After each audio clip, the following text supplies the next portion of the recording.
The Mystara project is proud to present Part 18 of the Places of Mystara series. In this video, we take a look at Actors Lane in the city of Glantri. Actors Lane was introduced in GAS 3, The Principalities of Glantri, on page 42, in 1987. Actors Lane is a canal that flows between the port, entertainers and middle-class quarters of Glantri City's south, in the realm of the Principalities of Glantri, in the region of southeast Brune. Glantri City owes fealty to the Council of Princes, who have more or less delegated governance of the city to the Supreme Judge and Constable of Glantri City, Prince Jerek Viriana IV of Krondahar. The canal flows from the Prince's Way Canal in the northeast, to the East Port in the southwest. The promenade on the east bank of the canal is also referred to as Actors Lane. At an altitude of 4,800 feet, and a latitude of 43 degrees north, Glantri City experiences very cold winters, ranging from sub-zero to mid-20s degrees Fahrenheit, with winds predominantly from the east or northeast. Summers are mild, ranging from 50 to 70 degrees, with predominant winds from the south or southeast. Fog is common, except in winter. Spring temperatures range from 30 to 45 degrees, with predominant winds from the south or southeast. Fall temperatures range from 35 to 50 degrees. On average, it rains every 4 summer days, every 5 spring or fall days, and rains, or snows in winter, about once per week. In AC 450, the Flems founded the city of Braga on the marshy lands where Glantri City now stands. Today's Actors Lane was situated in the west of the industrial district, between the city park in the north and the port in the southwest. The Flems gradually built the city's canal system. Flemish culture was very formal, reserved, and pragmatic. It is likely that the area that includes Actors Lane was not redeveloped into an entertainer's precinct until sometime after the Flems lost control of the city, after being defeated by the settlers in AC 788. In AC 850, Prince Etienne d'Ambruville achieved immortality as Rad, the patron of Glantrian magic users. After achieving immortality, he established the official Glantrian philosophy, revering Rad, the source of all magic. And his teachings asserted that magic is more powerful than the immortals. He established the earliest temples of Rad, certainly at least one of the 4 in Glantri City. The temple located on the central east bank of Actors Lane could have been the first established by Rad. The temple's gondola dock lies to the south, on a short canal that is not accessible from Actors Lane Canal. At the northern end of Actors Lane, where it meets Prince's Way, is a gondola dock that leads to Lou Garou's Fries Tavern. All the food is deep-fried in batter and is extremely tasty. It is renowned for its incredible variety of exotic foods at low prices. North of the Temple of Rad is the Entertainers District Guard Post. There is a bridge over the canal from the guard post to the port quarter. At the south of Actors Lane in the port quarter is the Port Authorities, which has its dock on the east port side. The Port Authorities are a subordinate branch of the Constabulary, who are responsible for the city's waterways.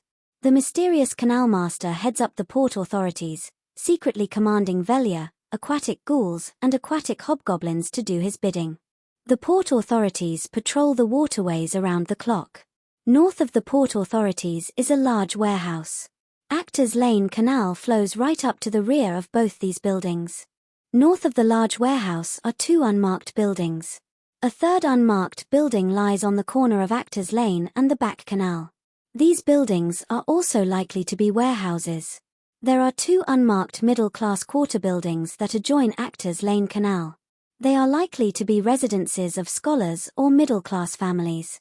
There are 5 other unmarked buildings on Actors Lane that are in the entertainers' quarter.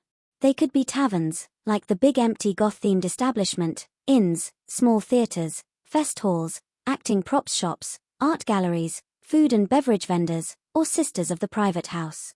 Ironically, the Great Metropolitan Theatre is not located on Actors Lane, it is on the corner of East Port and the Easewall River. Now we shall hear 4 characters' opinions of Actors Lane.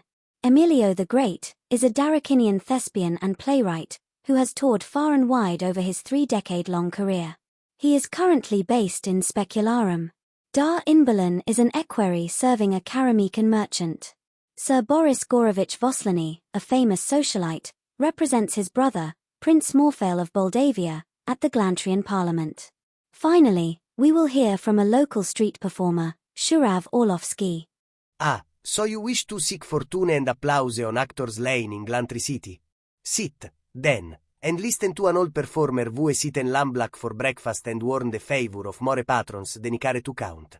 Glantri is a quarter for players, jesters and songbirds is a jewel box full of bright things, and full of teeth. First, the good news. The lane lives up to every rumor.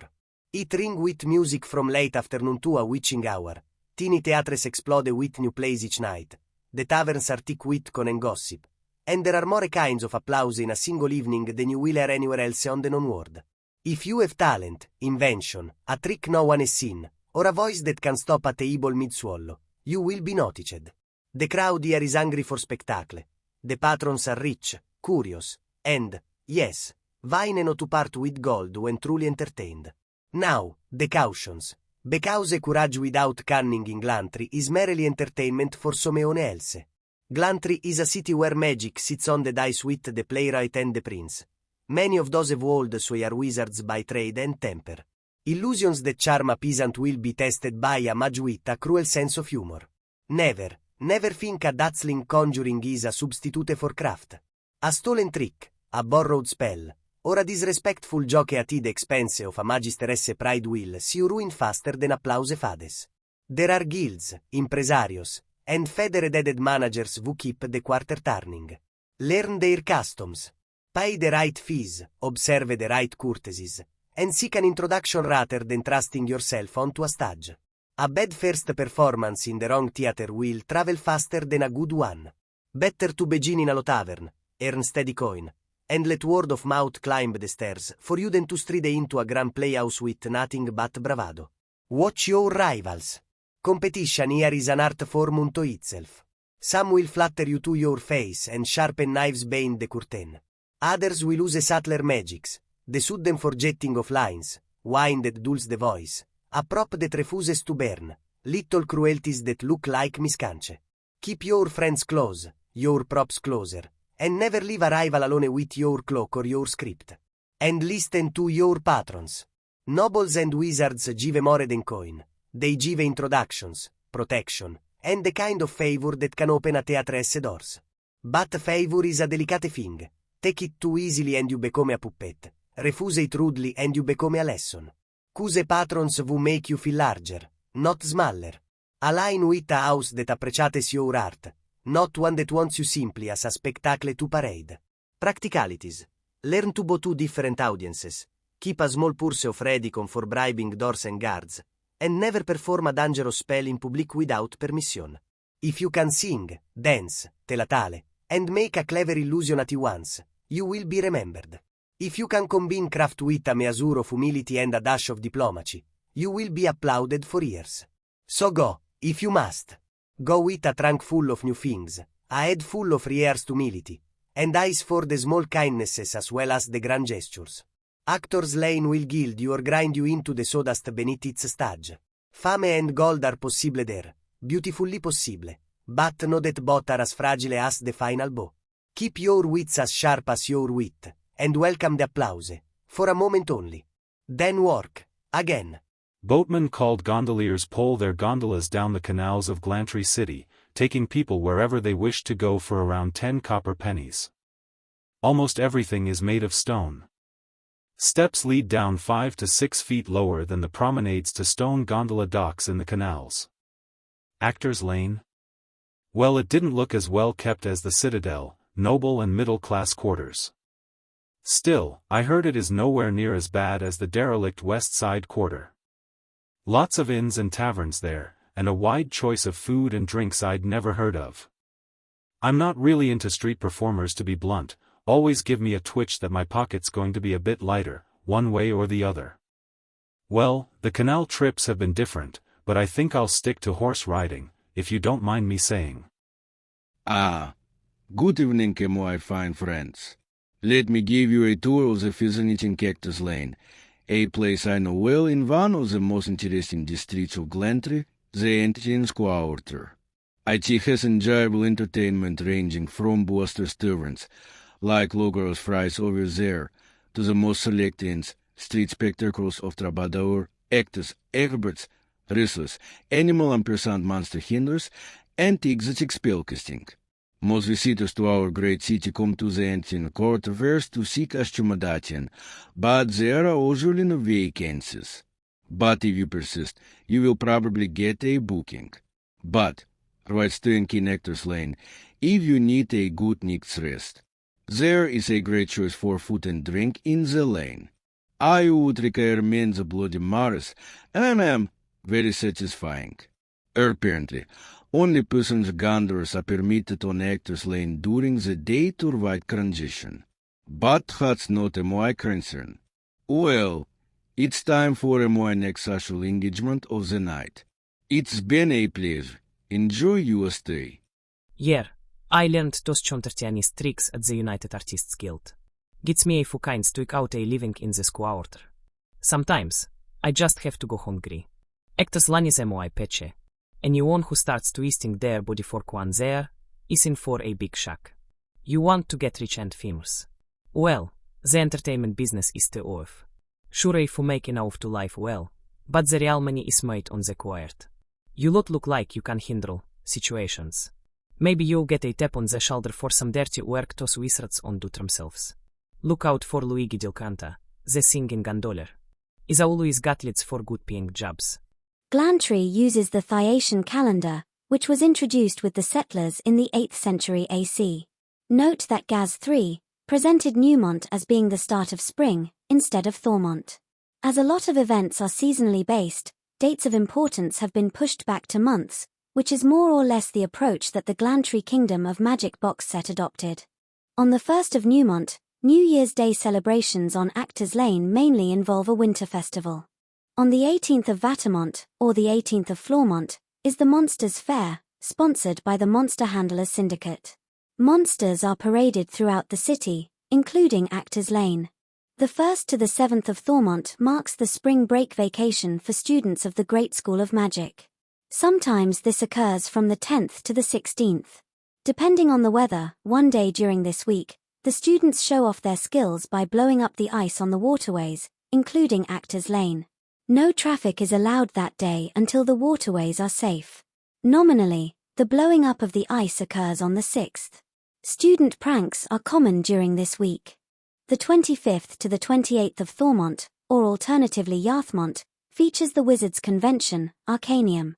Many wizards flock to Glantri City. The inns of Actors Lane are usually fully booked during this convention.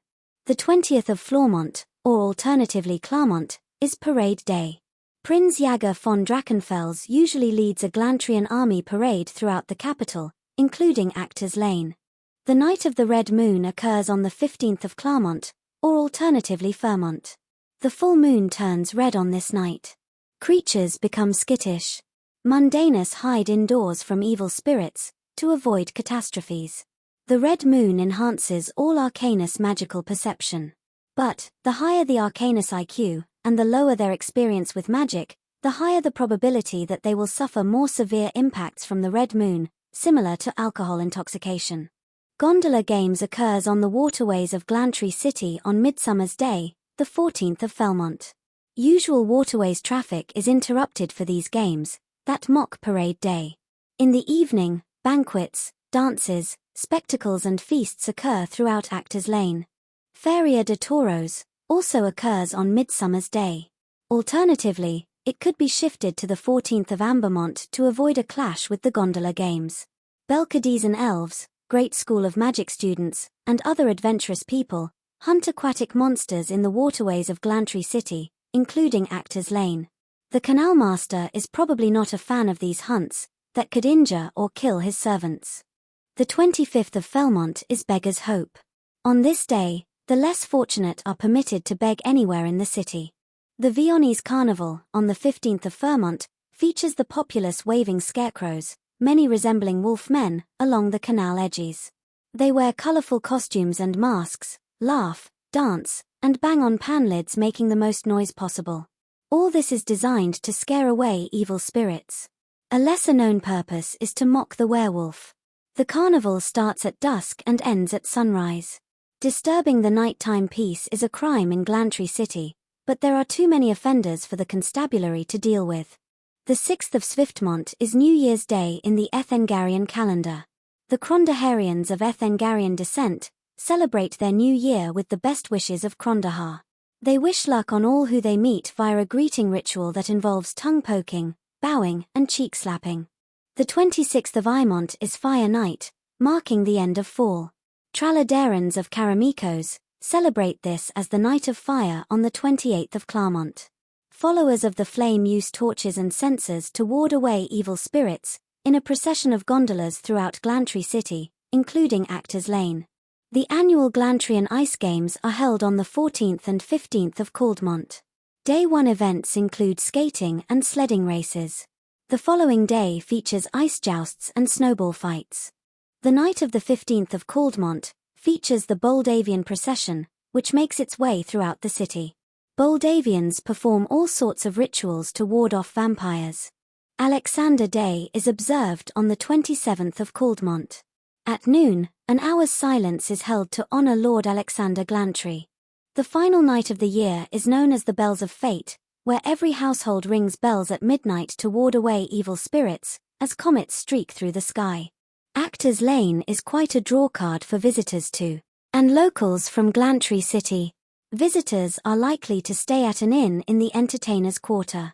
Unless the PCs hide their wealth, they are likely to come to the attention of the contortionist, Shurav Orlovsky. Shurav will shadow them, waiting for an opportunity to pickpocket, or perhaps find out where they are staying for a burglary. This probably works better for lower-level characters, as Shurav is a 6th-level thief. Alternately, Shurav may recognize a thief character in the party and make subtle contact with them. Shurav could then provide some morally questionable adventuring opportunities, like breaking into the Temple of Rad, or busting out a prisoner from the constabulary dungeon. Another adventure possibility is investigating Lou Garou's fries. The proprietor, Lou Garou, is a werewolf, using questionable meat in his deep-fried meals. The PCs are hired to investigate a disappearance of a human mundaner, who disappeared on a full moon night. The trail eventually leads to Lou Garou. For more adventure, during the night of the Red Moon, an Arcana prisoner of the local constabulary succumbs to the moon's intoxication and escapes. The PCs spot him causing trouble on Actors Lane. Escaped monsters terrorizing Actors Lane crowds is a frequent occurrence. The characters could participate in the canal monster hunts during Feria de Toros. Unfortunately, they eliminate one of the canal master's Velia servants. This leads to the canal master confronting them, requiring them to undertake a series of dangerous missions as compensation. One of these missions could involve travel through one of the canal bottom gates to the plane of water. On the 8th of Yarthmont AC 1012, Actors Lane and other canals start drying up, despite the rivers maintaining high water levels. A Port Authorities officer asks the PCs to investigate. The PCs discover cracks in the canal beds, caused by summoned earth elementals, who are battling summoned water elementals. They must find a way to defeat or expel the out-of-control, enraged elementals. They also discover the body of the wizard who summoned them. This concludes our look at the colorful, rowdy spectacle that is the entertaining Actors Lane of Glantri City.